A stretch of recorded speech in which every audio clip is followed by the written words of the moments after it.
Oh, man, the 49ers make a move on the first day of the negotiation period, signing wow, totally forgot his name. That's fantastic. Live podcast. Leonard Floyd. Leonard There Floyd. we go. Live podcast. I was so focused on getting to I would sign Jason Aponte to a 2-year, $20 million deal. Live podcast now starts. Boom. Hot. Welcome everybody. We are live. My name is Jason Aponte. I am Andrew Pasquini. We're working. That's it. We're working over here. That's it. Let's go Niners. Let's go Niners. Sprint Ride Option Podcast. My goodness, what a hot start. Hey, the 49ers signed Leonard Floyd, got his name down to open the podcast. We're a hot start, 1 for 1. Hey, it's a new Sprint Ride Option Podcast. I'm Andrew Pasquini, joined as always by Jason Aponte. And Jason, I pay attention to a lot of things in the background. I noticed little Stephen Curry back there. So I like that. I like Stephen Curry just kind of overwatching you. Stephen Curry's here to make sure that I don't misbehave. He's elf on the shelf, Steph on the shelf. Yes. So shout out to Steph. Nobody better to look over Jason Aponte than the greatest shooter of all time. No, definitely not. I love that. I love the energy. We got to come up. I think that's what we'll work on this podcast is a better name to rhyme because Steph on a shelf like doesn't really rhyme like elf on a shelf. So we got to find something that rhymes with Steph. I'm sure the chat will get it down. Jason, I'm legally tampering with you right now. I guess that's the word we use nowadays. I think the term the NFL wants us to use is the negotiation period, which I like that term better. I feel like the internet has taken this legal tampering. The NBA made it like popular 5-6 years ago. It's a negotiation period. So happy first negotiation period day. How did you celebrate? I mean, nobody does free agency like the NFL, not Major League Baseball, not NBA, none of them. I mean, today has been insane.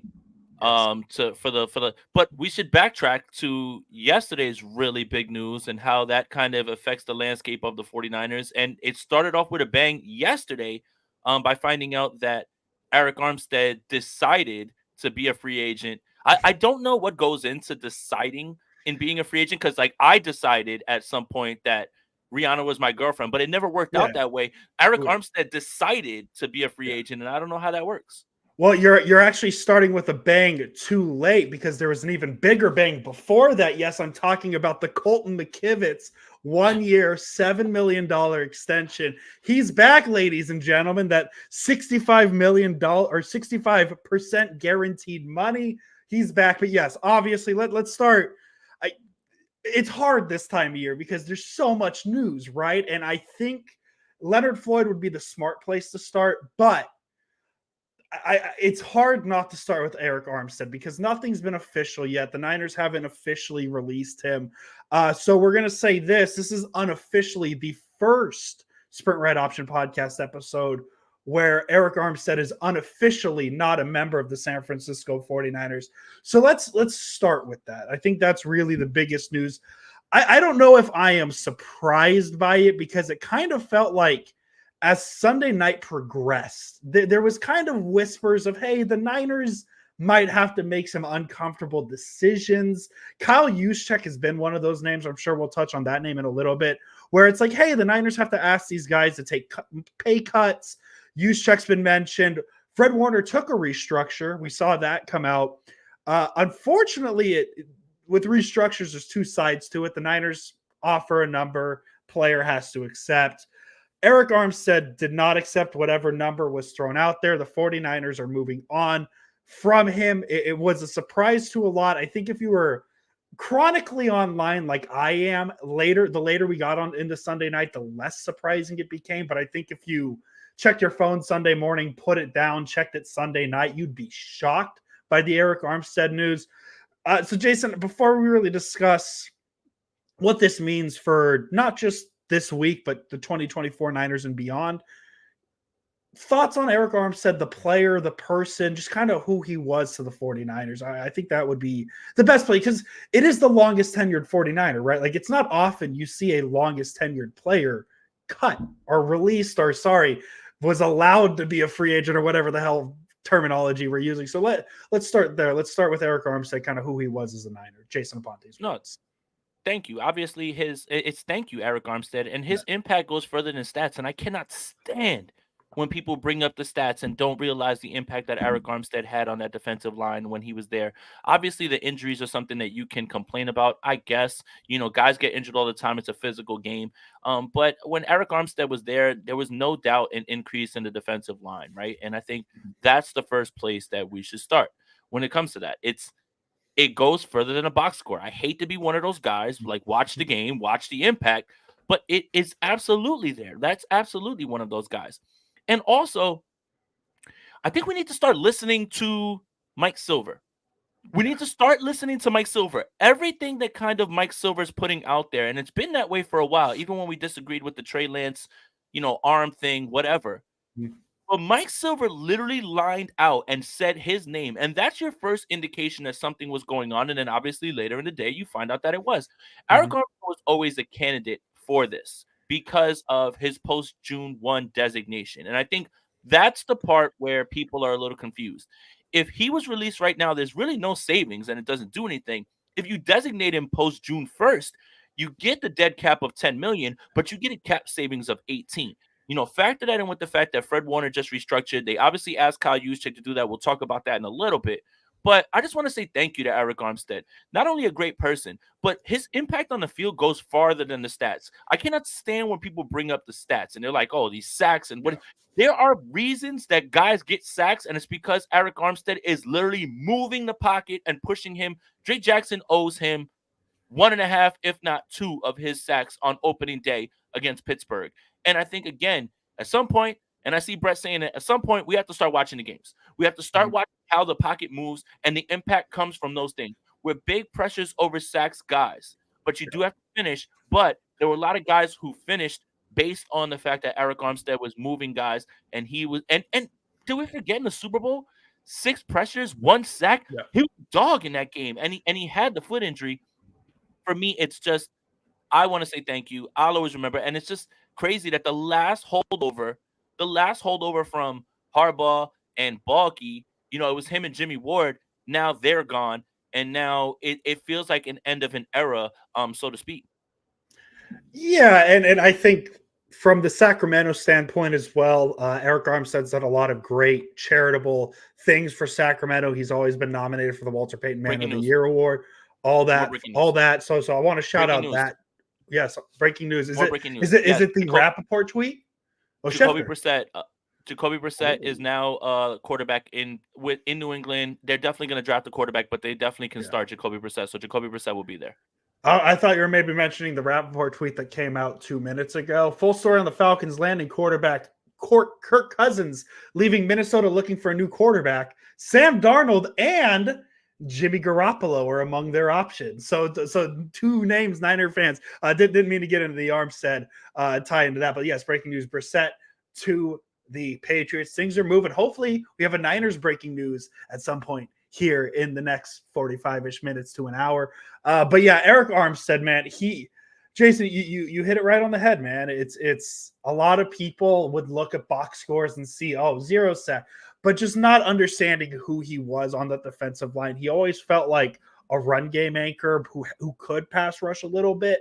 And I think there was no better evidence of that than this season, where he goes out with the foot injury, misses the last few games of the season, and the Niners run defense almost completely fell apart. I remember the game against Arizona where Arizona ran for 230, things like that. And it's tough because he has been a Niner. He's been a Niner for 5, 6, 7 years now, however exactly long it's been. And it's always tough to say goodbye to those guys. That's why this podcast, we weren't thrilled when Jimmy Ward left or Jaquaski Tart, because they're guys that you get familiar watching every Sunday. And on that defensive line, yes, I know Nick Bosa is the big name, but ball knowers, and I'm not trying to flex or nothing, know just how important Eric Armstead was on that defensive line. And it's really sad to see kind of some people saying, hey, this is a good move. It maybe cap space wise, sure, maybe, because I do see the side of it at some point. If you're trying to win a Super Bowl, you got to shake something up. And this is one of those moves. If you're trying to keep this core together, these are the moves you're going to have to make to do this. It's unfortunate. But Eric Armstead, great Niner, all-time great Niner, always seemed to have big games and big moments and big situations. All-time Niner and a very unfortunate end to say the least. But it's just the nature of the business of the NFL.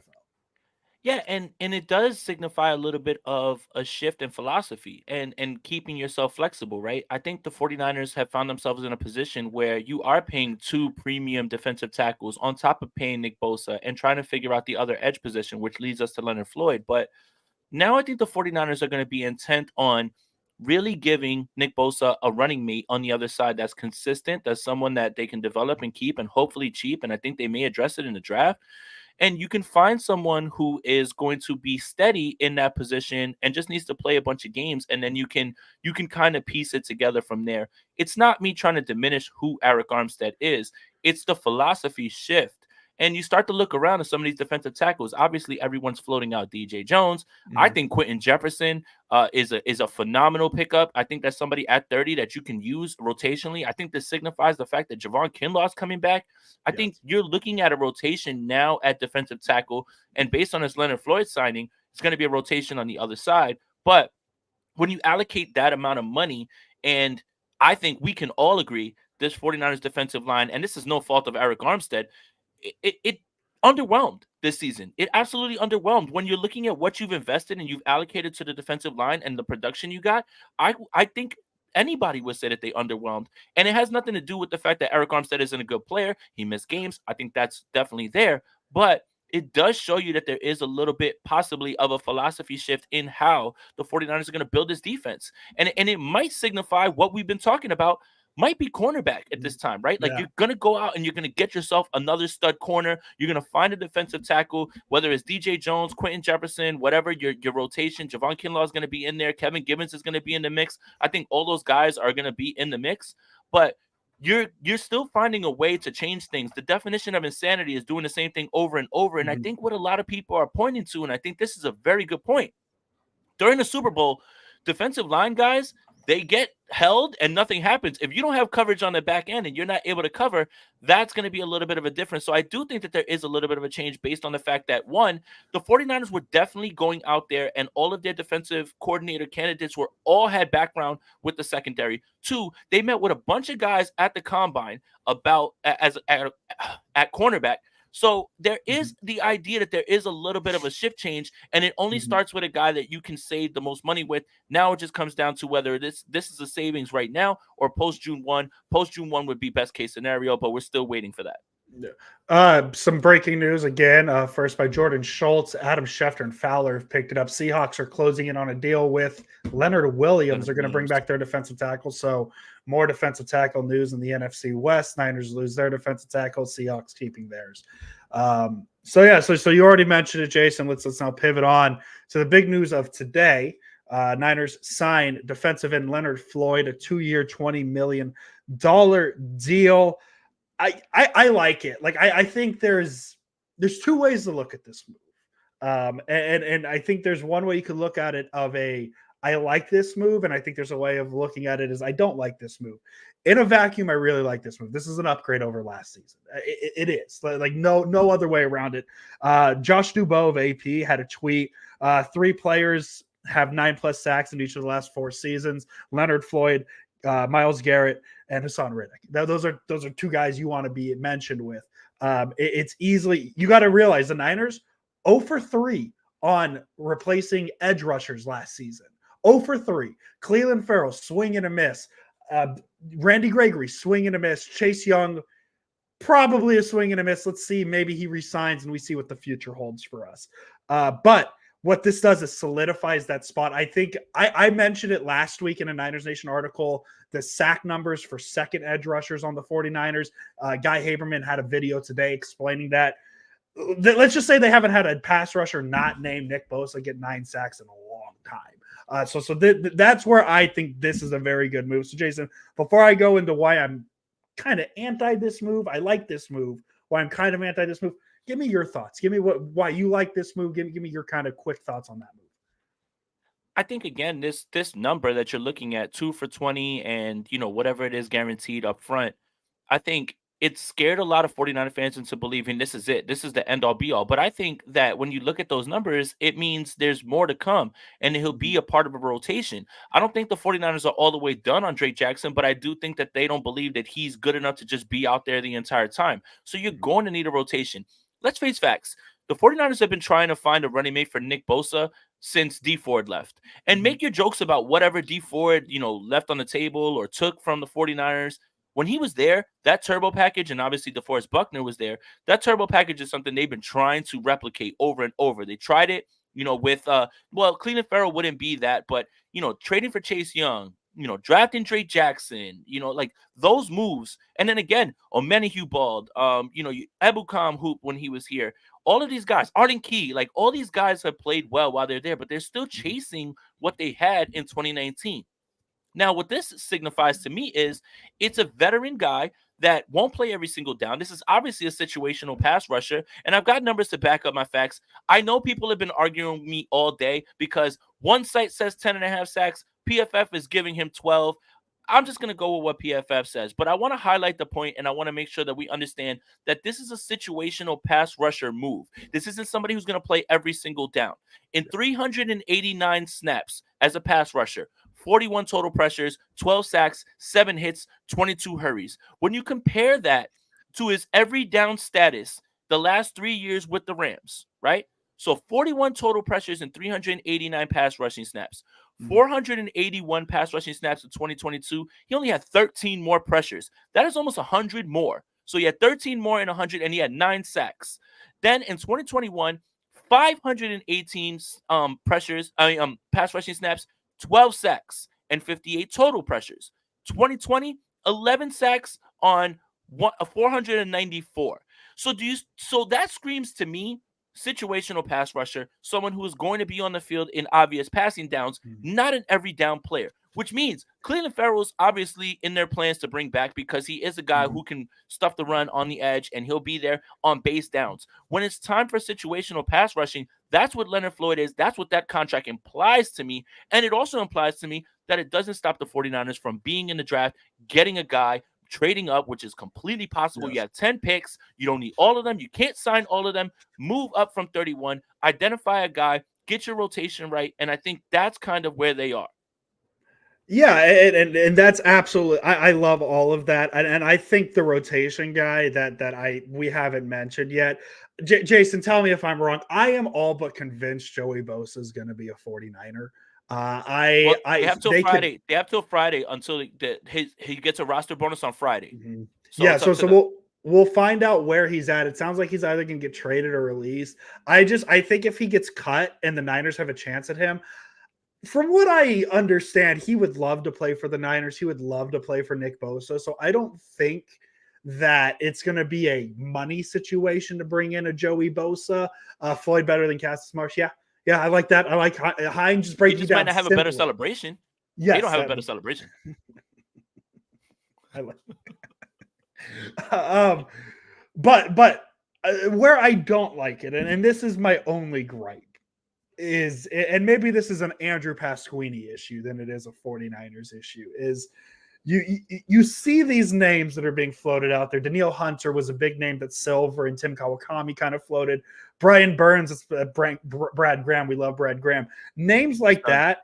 My only issue is a 2-year, $20 million deal isn't that long term, that solution. It doesn't feel like a long term fix. So that's why I like this move in terms of 2024, because it is an upgrade. They are better. But I just fear that this doesn't prevent the conversation from happening in a year or two. Depends how the contract is written and how it's laid out. I feel like with Danielle Hunter, and I know Danielle Hunter is a little up there in age. Brian Burns obviously solves it. I feel like they both give you a little more in terms of length because of the contracts that you would have to give them as well. You look at Brian Burns getting a 5-year deal. This isn't a complaint with Floyd. It's just more of I feel like the last 3-4 years, I mean, it has been the last 3-4 years. It's how long Nick Bosa has been in the league. We have talked about finding a guy across from Nick Bosa. And this just kind of feels like another, it's the best quick fix, but it feels like another quick fix.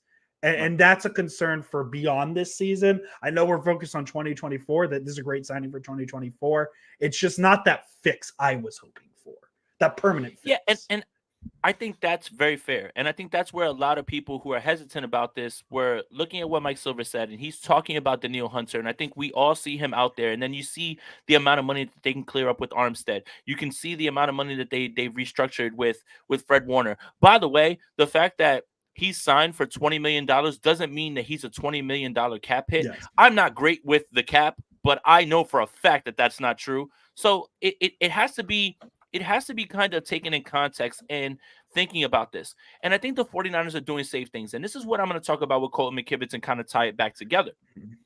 Colton McKivitz being here for that amount of money isn't the fact that he's going to start at right tackle. Now, you can look at that and say $7 million is starter money, but he has experience left tackle, right guard. So could he be your Daniel Brunskill in a pinch if you need him, right? Like if you need him, right? And it doesn't preclude the 49ers from going after a starting right tackle. If Aurelius Mims is there and they can identify him and get him, you want to sit there and wait? Well, maybe then you play him for a little while.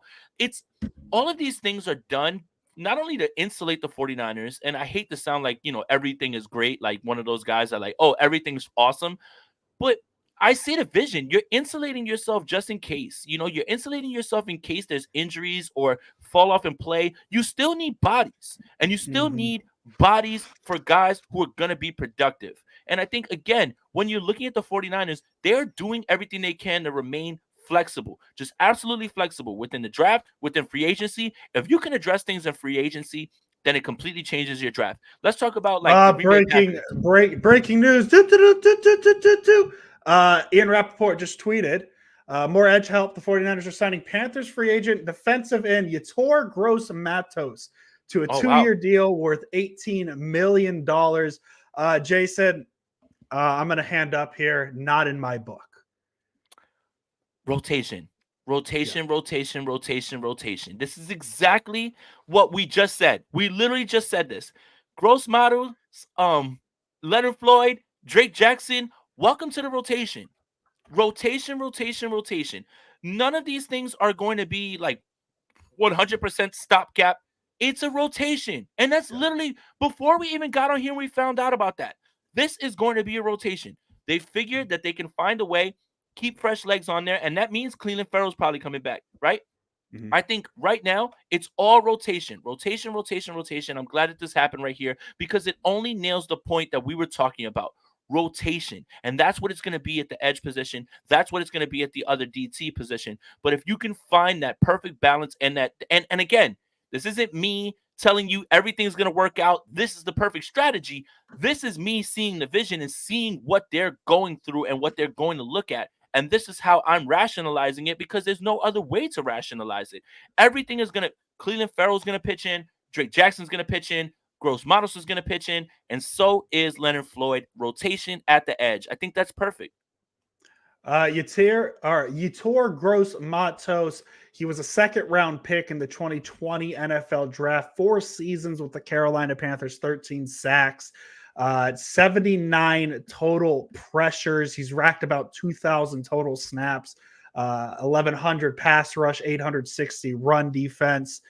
As I said, not in my book, but Jason, absolutely right. It's going to be a rotation. It's not going to be Bosa by himself. I think with this money, and obviously, Jason, you mentioned it with Leonard Floyd, 2-year, $20 million doesn't necessarily mean that's what the cap hit is. But now they have, what is that, $38 million in the pass rushers today. The $18 million going to Yetur Gross-Matos and $20 million going to Floyd. So I think that takes him out of the Daniil Hunter sweepstakes. Maybe. Yeah, I would guess that takes them out. So now where they go from here, whether, as I said, I don't think it takes them out of any Joey Bosa, because I think if Joey Bosa is a Niner, that's a very cheap contract. But I think it's rotation, and that's what's strong about this move, and that's what I got on it, Jason. And thank you for perfect timing. As great of timing as it could have been. We're talking about rotation, bodies, and that's what it might be. It's going to be.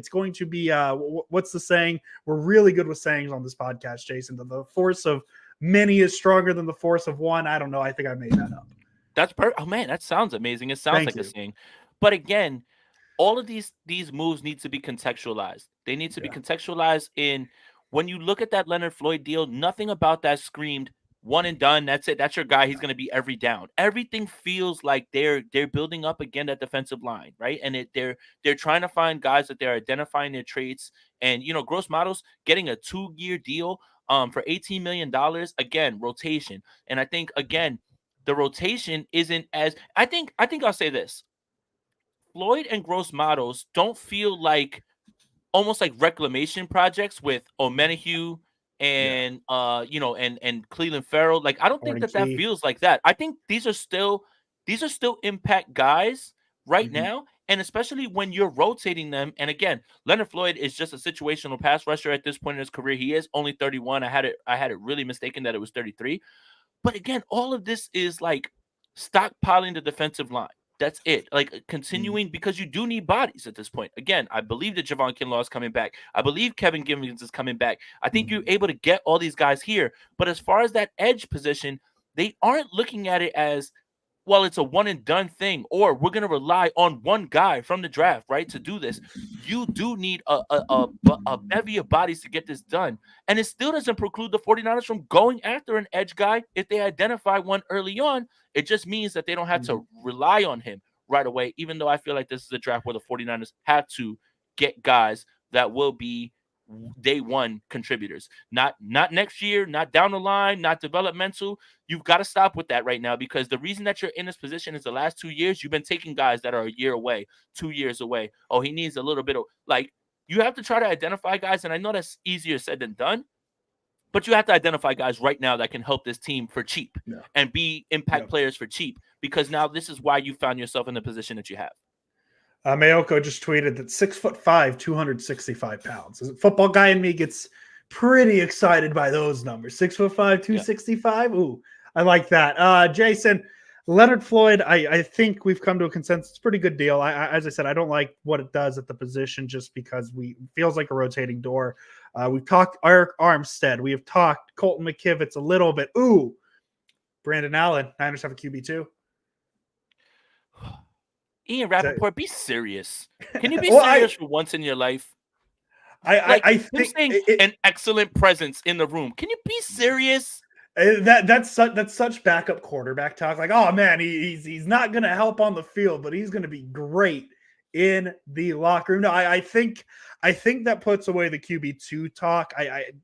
Niners obviously brought him in last year to be the third quarterback. Darnold, obviously, I think he's going to cost a little bit, because now we're talking. Apparently, we're in a world where Darnold's being talked about as a starter. Darnold. My prediction: Darnold's a Bronco. Okay, Bronco. Darnold's going to be a Bronco. Not a Viking. Okay. Darnold will be a Bronco. And they'll draft whoever they draft. They're going to draft a guy, I think, regardless, one way or the other.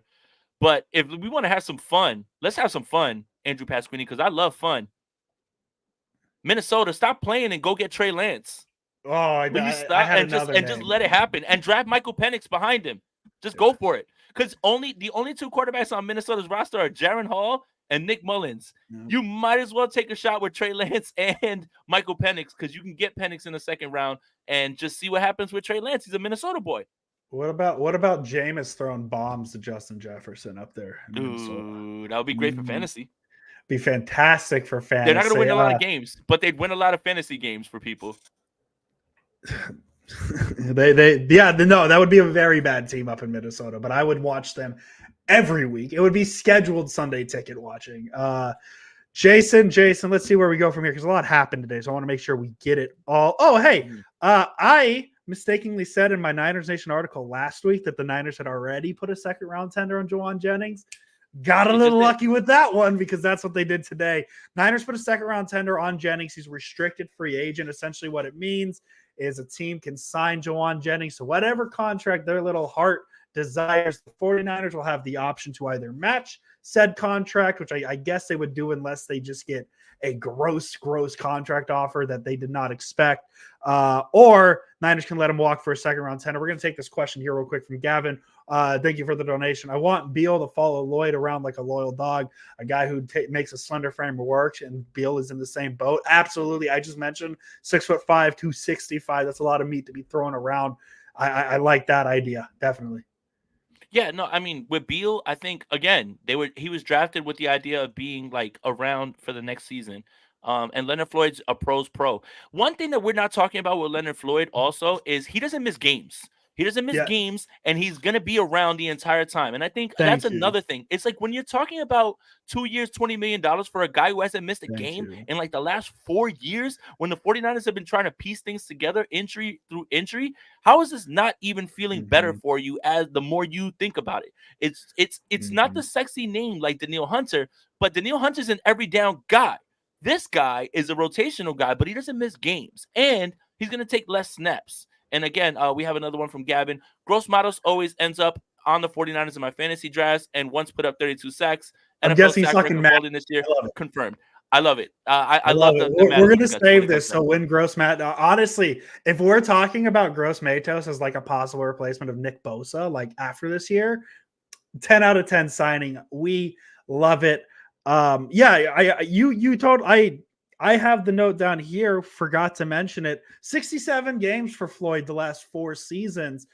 Injuries weren't necessarily the issue last season, but 2022, it really felt like the Niners had a hit with Omenihu and Samson Ebukam, but neither could just really stay healthy.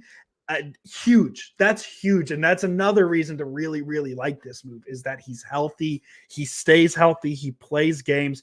Another thing I wanted to mention, I'm not trying to scare you guys here by saying this. So let me finish this before we panic. This is kind of the Isaiah Oliver signing last year in terms of Steve Wilkes identified a guy he wanted for his defense.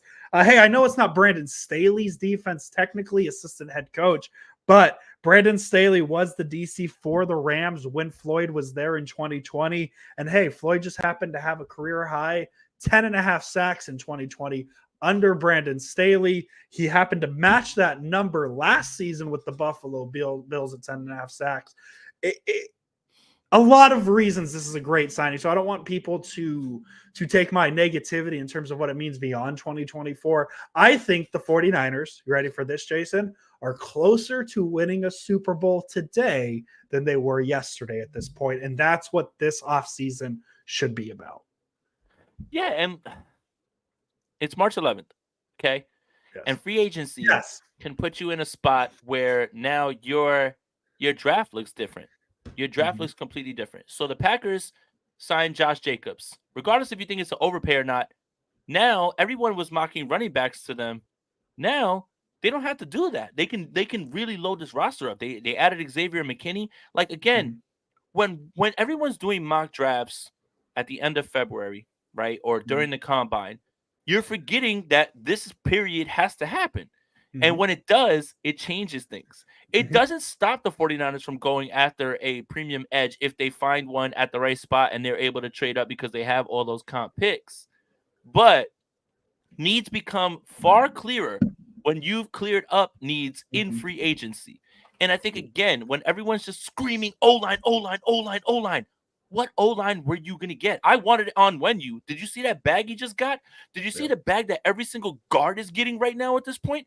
I know we all wanted Aziz Al-Shaair. They weren't paying that amount of money. So there are needs that you have to have. You can't address all of them in free agency, but you can address certain things and start to give the building blocks of what is going to be addressed in the draft. And I think right now, the 49ers can do whatever they want. Identify someone in the first round. Sit back and wait for an offensive line.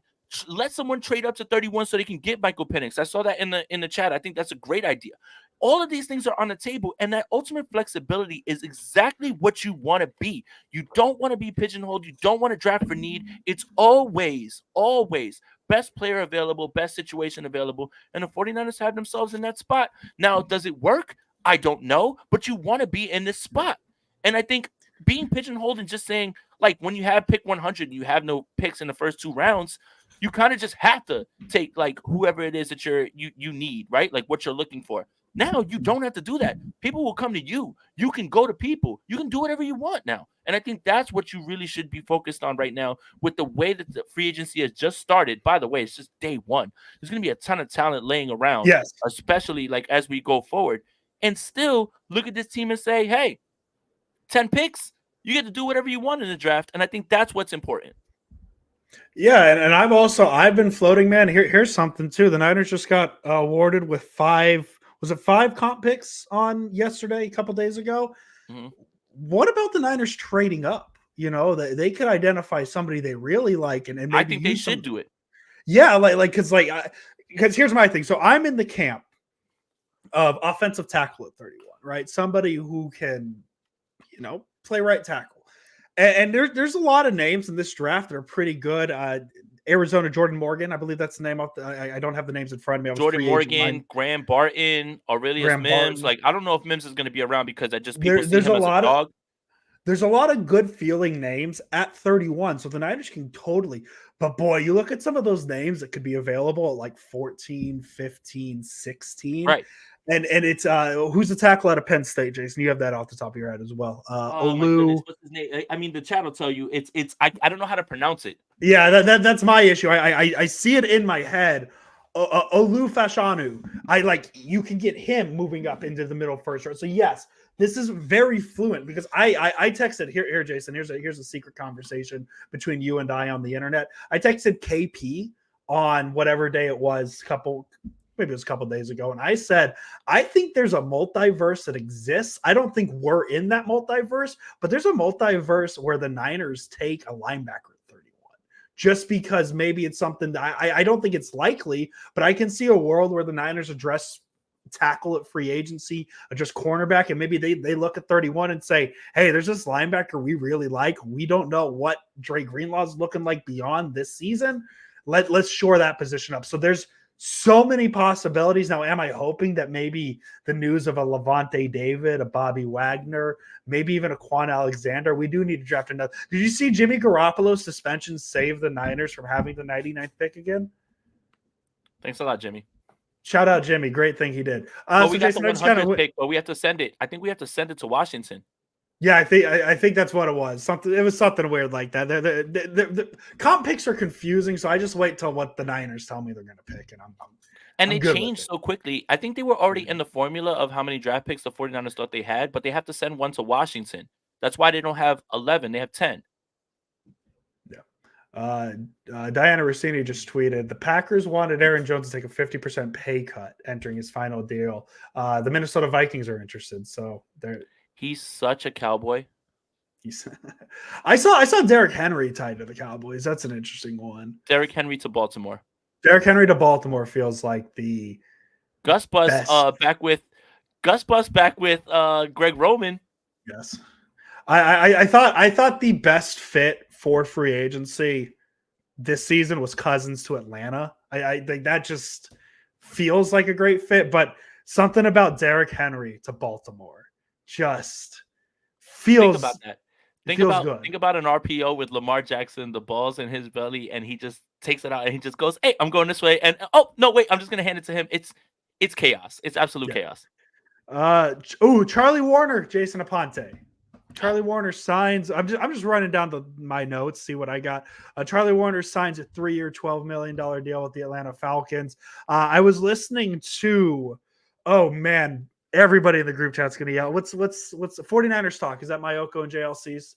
And Yes. and Mayoko mentioned something like it was kind of out of the blue. I think he was joking, but when Mayoko says things, I tend to live something about having an extra tackle and having him be receiver eligible instead of just having a blocking tight end. Like that seems like something that is weird enough to like maybe work. I don't know if that's a thought, but Charlie Warner, the pass catching extraordinaire per some, but more of a blocker than anything else.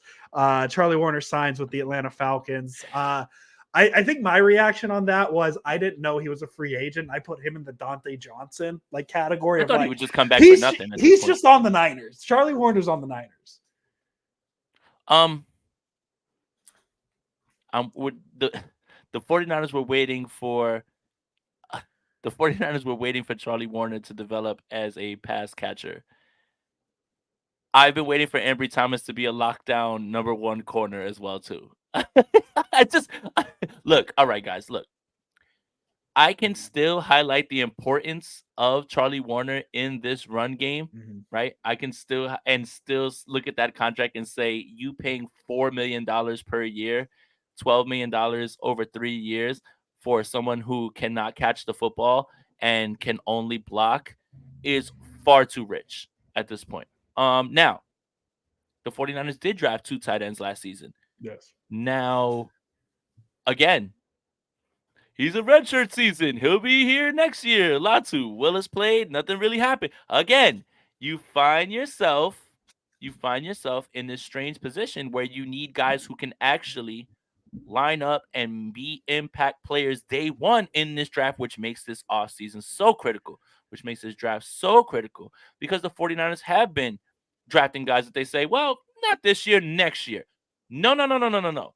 Now you're up against the cap. You are actually losing impact players because of the cap. You're losing them because you want to make sure you get under the cap and you want to open up some money. And now you find yourself in a position where you have to rely on those guys, and still we don't know. But at the same time, I don't want to shit on Charlie Warner, but I'm not losing any sleep that Charlie Warner is not going to be here this season. I mean, look, I can absolutely highlight his importance. I can absolutely highlight his importance in the run game and the way that he blocks. I get it. And it's clear that the Falcons, they value that. Great. But come on, man. We're not losing sleep over that. I mean, the guy has like 7 more catches than me and Andrew combined over like 4 seasons. And Andrew and I don't play football. Hey, it might not be 7. I saw some pretty good catches out of you in a pro day tape. And way more drops. And Charlie Warner and Jason Aponte have one thing in common. They could not catch the football consistently, man. So look, again, I think importance, everything. I think we kind of thought it was a shoe-in slam dunk that he would come right back for nothing. But hey, yeah, it's not how it worked. And shout out to everybody in here. 40 minutes. We have a ungodly number of 666 viewers in here right now. This is the perfect time to let you know. Like this video, subscribe to the channel, find the Sprint Right Option podcast wherever you find your audio podcast. It's a pretty big day, man, especially when you're thinking about March and how many people are actually going to be watching. I mean, this is a pretty healthy number, 670 now. This is a pretty healthy number. So shout out to everybody that's in here. We appreciate you guys. I'm just running through my list at this point. Kyle Juszczyk issues, and this is we're gonna throw this under the Andrew Dumb football thought. Niners allegedly trying to restructure his contract. They're not seeing eye to eye on something. I'm at a point, so tell me wrong, Jason. I know I'm wrong here. It's a fullback. I know he's very important to the offense. I know he's important, but it's a fullback. So Jason, tell me why I'm wrong and why it's very important the Niners restructure Juszczyk as opposed to just outright moving on from him. Okay. This one's a little bit harder to quantify because his impact goes a lot further than just whatever it is. And I think everybody's complaining about price point. But yes, the 49ers were second in the league running out of 21 personnel. That second running back was Kyle Juszczyk. And he's somebody who can come across the line, open up gaps, allow guys to get to the second level, open up more gaps for Christian McCaffrey. I think 100% he has an impact. Having said that, now that you find yourself in this position in which you're up against the cap, you do need to find contributors, guys who are actually going to, be impactful. And I think 100% Juszczyk is impactful. I'm not trying to say that he's not. A lot of his motion identifies zone and man, and I think that's very important. It makes things easier, and I think that's kind of where the 49ers are. And if you notice the teams that still employ fullbacks, shocker, spoiler alert, they're all guys of Shanahan's offense, like the same way that Alec Ingold is the same way in Miami. I think all of those things are true, but if he's not willing to take a pay cut and he doesn't want to do that, then I completely understand that from his standpoint. But if Kyle Shanahan can't run this offense because a fullback isn't there, or if that was the straw that stirs the drink, or if that was the main ingredient, then I think we've got a bigger thing to speak about. So I'm not necessarily as worried, but I'm not downplaying what Juszczyk did. I think it was a luxury that the 49ers afforded themselves, but now, unfortunately, it's not a luxury anymore when you're trying to get under the cap. And that's where I'm at with it. I just think it's nice to have when you're a team rebuilding, like when the Niners brought Juszczyk in as just kind of the centerpiece of the offense. But it's just when it's about getting under a certain number in the cap space, it's hard. It's very hard, and not everybody's going to get theirs. And that's what you saw with Eric Armstead, and that's what you might see with Kyle Juszczyk. And that's what, as I said at the top of the episode, that's what makes being a Super Bowl contender so hard, is these tough decisions. I mean, not to mention the team name that we don't really like to talk about here, the Chiefs, but like they had to make a very tough decision a couple of years ago and moving on from Tyreek Hill, and look where they're at now. It's those decisions is what's going to be a definer of who the Niners are in 2024 and 2025 and beyond, because there's a lot of talk of Ayuk's contract and what they're going to do there and how they're going to manage this. There's a big number that's going to have to be talked about next season, and that's Brock Purdy. And that's what a lot of this is about, is getting to a spot where you can extend Brock Purdy next year and not have to blow up too much. And part of that is Eric Armstead gone and maybe Kyle Juszczyk gone. So it's going to be tough to see who is here and who is not. But this could be a different looking Niner team in 2024. That's what makes this offseason so important. Mm-hmm. I mean, you have a quarterback that doesn't even count towards your 53 cap hits, and he plays at this level. That's what everyone's worried about. So when people talk about Super Bowl window, they talk about window before you have to pay the quarterback. And we're looking around the league, right? And Baker Mayfield is a tier 2, tier 3 quarterback, depending on who you ask. Mm-hmm. And when you look at his number, and when you look at Kirk Cousins' number, and Dak Prescott's going to eventually get paid, Brock Purdy's going to come to the table if he has another year like he did last season and his time is up. And he says, well, I'm better than that guy. I'm better than that guy. I may not want more, but you got to pay me like that. And that's what makes this offseason so critical. And that's why there's a lot of people on edge about the Super Bowl window. It's less about knowing that you have impact players going forward, but the pressure to get it done when you have a quarterback that doesn't cost you anything and plays and gives you that much value. So this is where the 49ers are right now.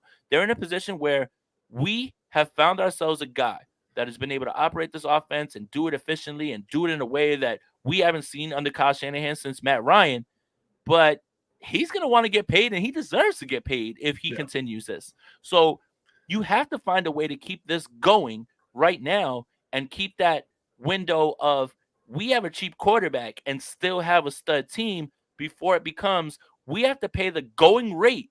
The going rate. That's the word you want to use, the going rate for a quarterback who is that good, who's in the MVP discussion. You have to pay him whatever it is and then fill out this roster, because there's going to be even more tough decisions, which is why you see the Warner restructure, and you might have to make some more tough decisions down the line. So again, when everyone's worried about Super Bowl window, when they're worried about this offseason, and why I think it's so critical is because you have to hit on these draft picks right now that can help you for cheap, and they can be impact players for cheap before you have to pay number 10. No, not 10. Good God. 13, sorry. 13. Habit. It's habit, guys. It's habit. You got to pay 13. You got to pay 13. I didn't mean Ronnie Bell. You got to pay 13. And that's really where the 49er fans, a few of them are on edge, because it's just, that the Bill's going to come. And if he continues to play this well, and you look around the league and everyone's always trying to top the next number because everyone's the highest paid until the next guy signs, 13's going to want his bag, and he deserves it.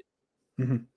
Last note I had for today, and I don't know if it was a note we needed to touch on, but it seemed like there was a lot of smoke to the rumor that was the Niners being tied to Christian Wilkins. The Raiders signed Christian Wilkins 4 years, $110 million, $85 million guaranteed. Jason, did you ever really buy into the Christian Wilkins rumors, or were you just kind of out on that? No. You don't replace a guy that you're already paying to pay another guy. Yeah. It just didn't, like, if the money was an issue, then it doesn't mean you go ahead and get another guy in that way. I never once thought Christian Wilkins was in play. That's why when I'm looking around at defensive tackles, obviously DJ Jones is going to come up, but you have to wait for him to be cut. There's no reason to trade anything for him and take that contract on. Let the Broncos figure that out. I mean, for God's sakes, they're paying Russell Wilson $37 million to be the quarterback of the Pittsburgh Steelers. Allow them to deal with that, and then you find a way to get him in. But that's why I'm looking around. Like, I see Quentin Jefferson. He's 30 years old. He could be another rotational guy. It should be some sort of a rotation between Quentin Jefferson, Javon Kinlaw, Kevin Gibbons, possibly DJ Jones if he wants to come back, and depending on that number. But again, the rotation is going to be different when it comes to that, because you've already had a high-priced defensive tackle. There's no reason, if you're worried about money, to replace a high-priced D tackle with another high-priced D tackle if money was the issue. Perfect. Perfectly said. I like Christian Wilkins. You know me, I'm a half Dolphin fan, half Niner fan. So I was excited for maybe Wilkins, but obviously that all makes sense. Niners didn't replace DeForest Buckner with a high-paid defensive tackle. No, did they, Jason Aponte? No, they did not. They Look at just us! went Look at out. us wanting Javon Kinlaw back. Look at I us, love Javon like saying, Kinlaw. I'd love Javon Kinlaw We to come back. we've always been very pro Javon Kinlaw. I remember how fun 2020 was a rough season for this podcast. It was the first season, but it was a rough season. I remember his pick 6 against the Rams. This podcast had a very, very good time with that. Jason, that's all I had today. I think we covered a lot today. I think we really hit on everything. So unless something breaks in the next 18 seconds here, let's see. Schefter just tweeted. Nope, it's a punter tweet, not a real tweet. Good episode, Jason.